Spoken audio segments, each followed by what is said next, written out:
Hey guys, I was getting ready to list this book for sale, and I went and opened it up and started reading it, and that led me to go down the rabbit hole of my conspiracy theories.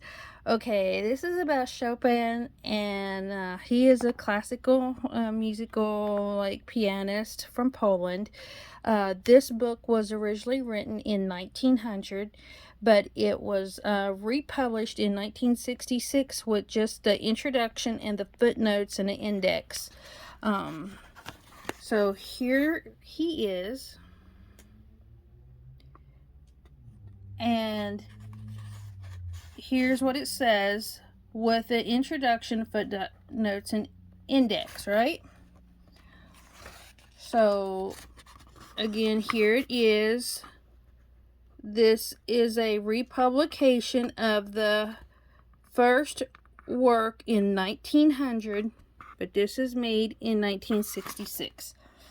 This is just the background of the story. Now, this guy who was supposedly sick and halfway blind, let's see here. He had, I forgot my broken fingernail. So, he had a kind of a sickly life. Him and his sister were both sick and she died. But he had problems with his vision and he was real frail, right? Yet, he went to a university and he was, very musically inclined, played some of the best music ever. But I just want to tell you something here about this is crazy. This guy traveled. I'm gonna go scoot it out some. So I just wanted to tell you this guy traveled Russia, Paris, Poland. So he was in Poland, Paris, England, and he's going from opera house to opera house, theater to theater, in all these different countries, right? It's like one day he's over here in France, and then he's, over here in Poland. And I know all them countries are small, and you can travel by probably train. And now this was, as you can see the dates over here. This is back in 1831. And let me 1831, right? Okay. So we're going to just keep on going. This is building up. This is building up, guys. This is building up. So, let's see here. We got where was this at? It's right through here. It was right here at the beginning when I started seeing all this stuff. So he's playing piano. His sister, they're both sick, and she dies. Okay, and it makes him very depressed, and that's why his music is so powerful. He suffered with depression because of his illness. Now this guy's going from Berlin, to London, to Paris, to Russia, and it's like every day he's going somewhere else, right? So here he is. The pair left Warsaw. They traveled for 5 days, arriving in Berlin. They're stopping at all these opera houses. I mean, he's just performing everywhere, all over Europe, to these big places. But, okay, we're going to keep on going here. Something just made me say, well, how in the world did this guy travel all over the place? Look here. Going to Berlin or Vienna, Warsaw. Let's see here. Now I know I have it. Hang on. Okay, here's something else. He went on to Italy, and then he went on to France.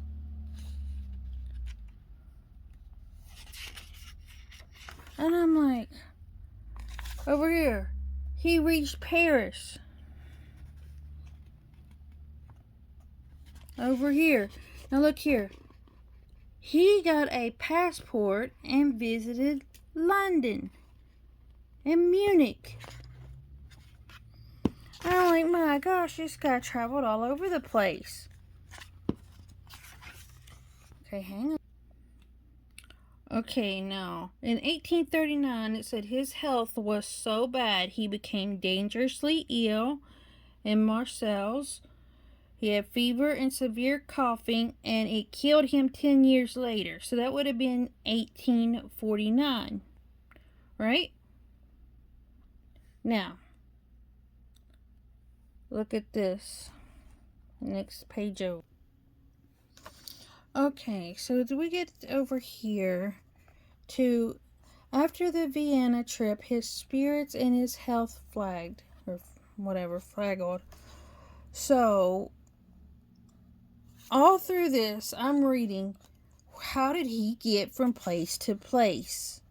So he was so sick, there is an atrophy of the will, for Chopin can neither propose nor fly from Warsaw.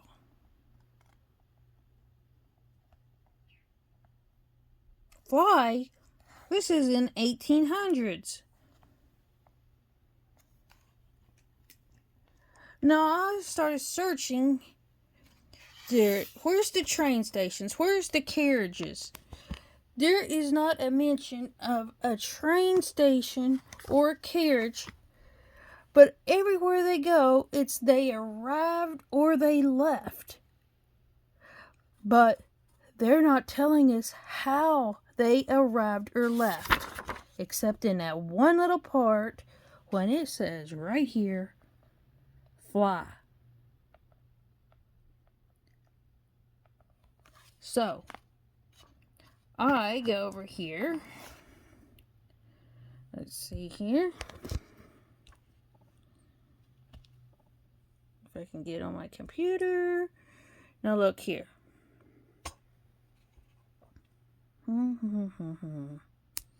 Right here. The first flight, the Wright brothers, 1903.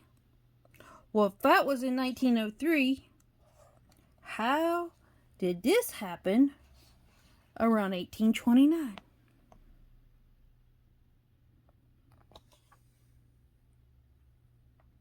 Is our government still lying to us?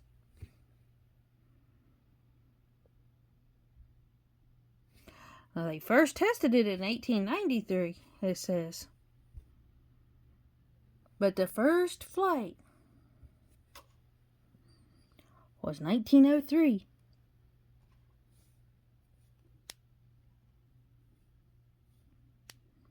By the Wright brothers.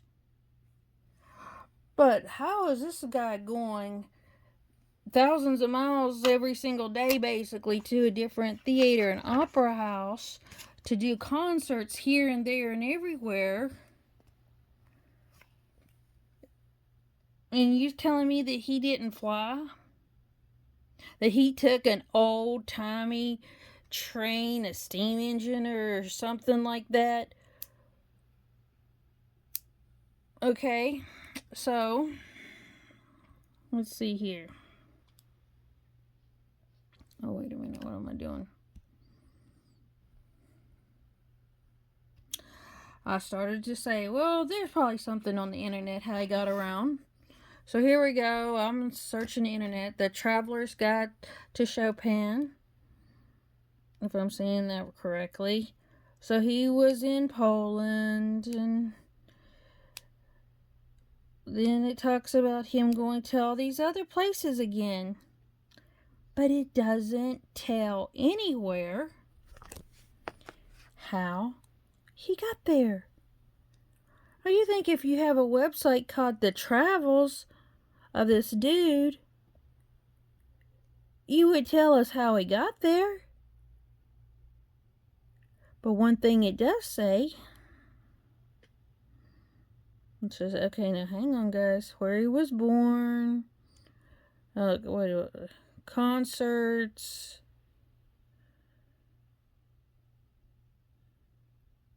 I mean, they might be talking about some modern day stuff over here when I show you this.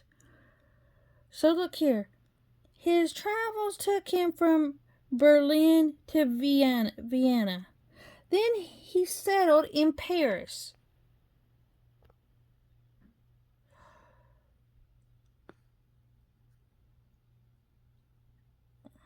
Look what it says. Paris is easily accessible by air from many UK airports. Well, why would they just go ahead and put that right here at the end? You're talking about something in the 1800s, but then you're saying Paris can easily be accessible by many UK airports, the Eurostar trains in London. And then go back to talking about him.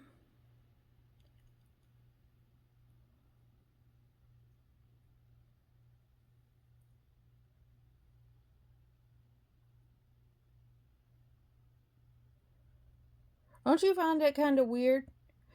It's like maybe they're not going to tell us the truth, but they're not telling us a lie either because they're not saying how he traveled.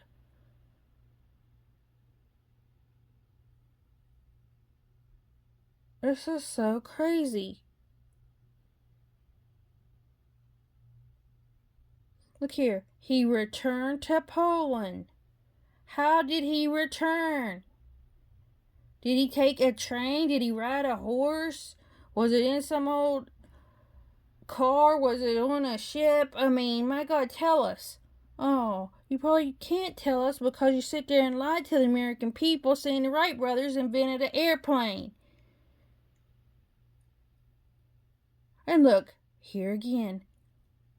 They're not telling us that he was on a flight, but why are they putting this flight information in here?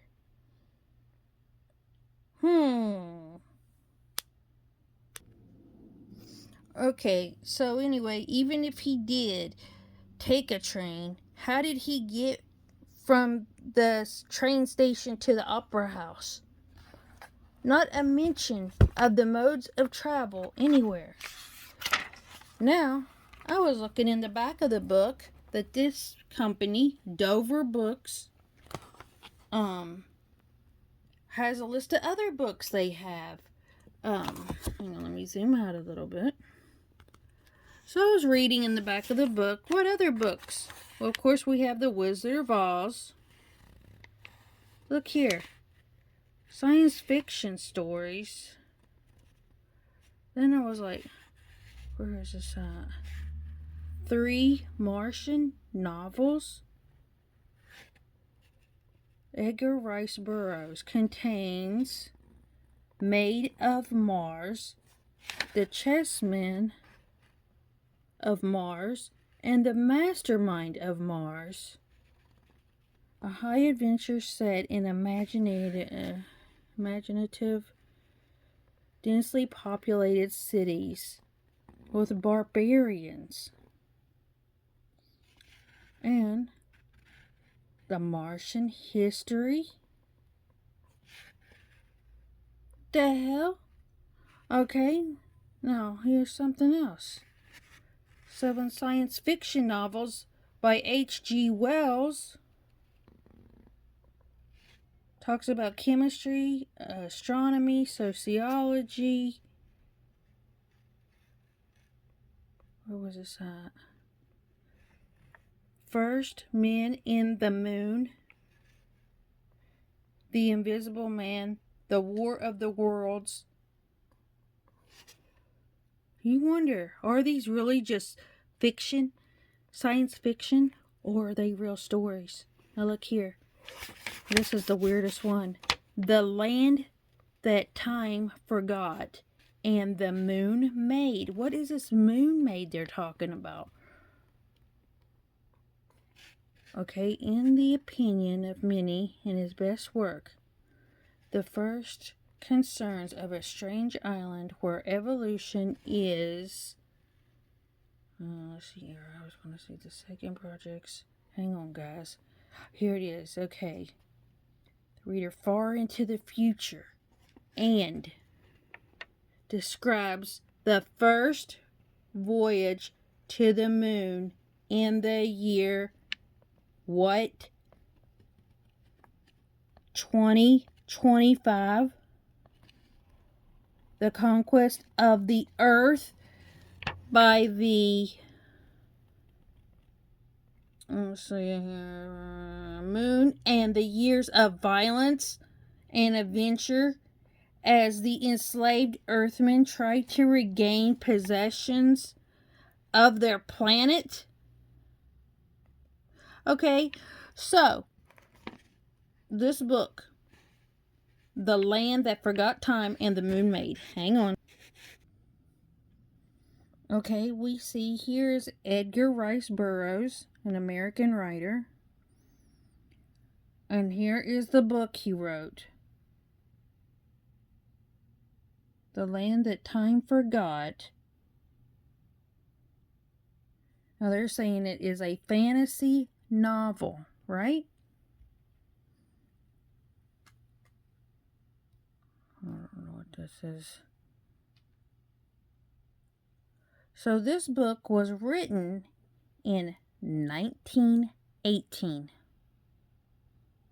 Okay? Then he completed the whole trilogy, whatever. Oh, by 1924.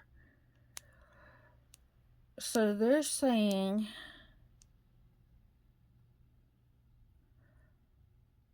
starting out as a harrowing wartime sea adventure. Why would it be a sea adventure? Did they just tell us that aliens are coming from the sea? And I got the story of the journey to the center of the earth?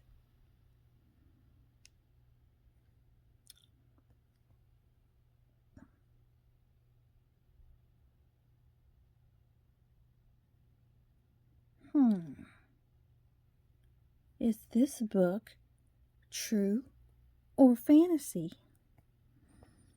Look here. The novel is set in World War I and opens with a framing story in which the manuscript relating the main story is recovered from the thermos off the coast of Greenland. Oh, and what's this about the Antarctic waters?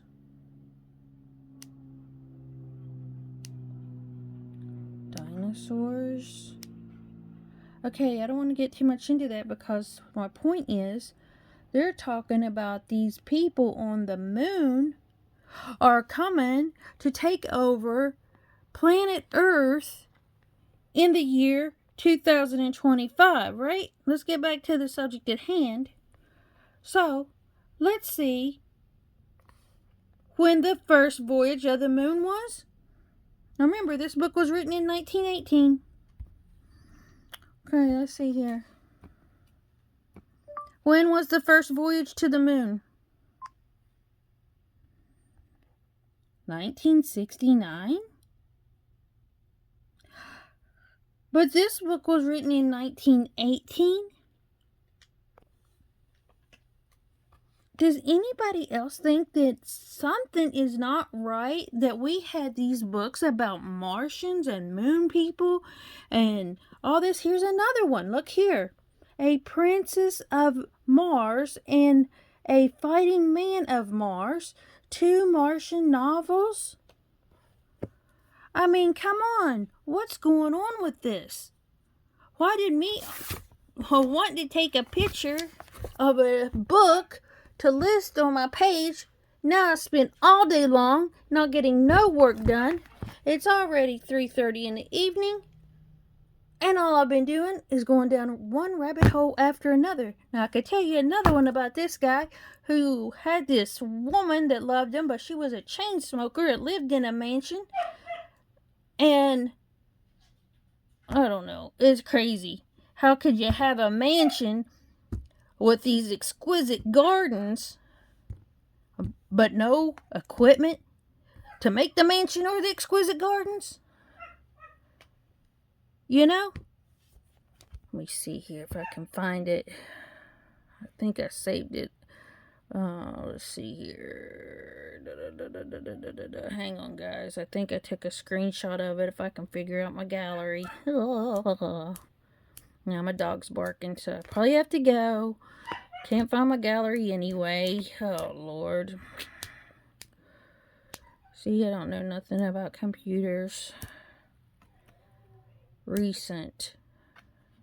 Is this it? No. Here was a trip he took from Russia to Poland. 5,402 kilometers. How long would that have taken back then? But still, the airplane wasn't invented yet. There's that one thing. Well, I was saying the first commercial air flight was out of St. Petersburg, Tampa. Really? The first commercial air flight was in 1914.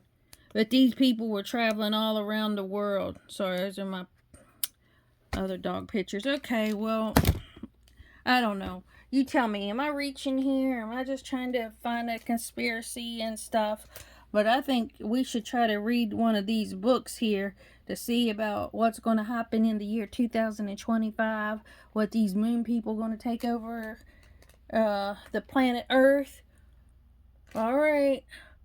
And it all started from me trying to take a picture of this book and see the date. Oh, this is a good read. I tell you what. This is a really good read. It's easy to read, too. It's exciting. Look, it does have some damage to it. I will be posting this online. See, bookworms. Bookworms have gotten into this. Ew, nasty. Is that one of them little critters right there? Ooh, what the fuck? Oh, sorry, guys. It might be one of them nasties.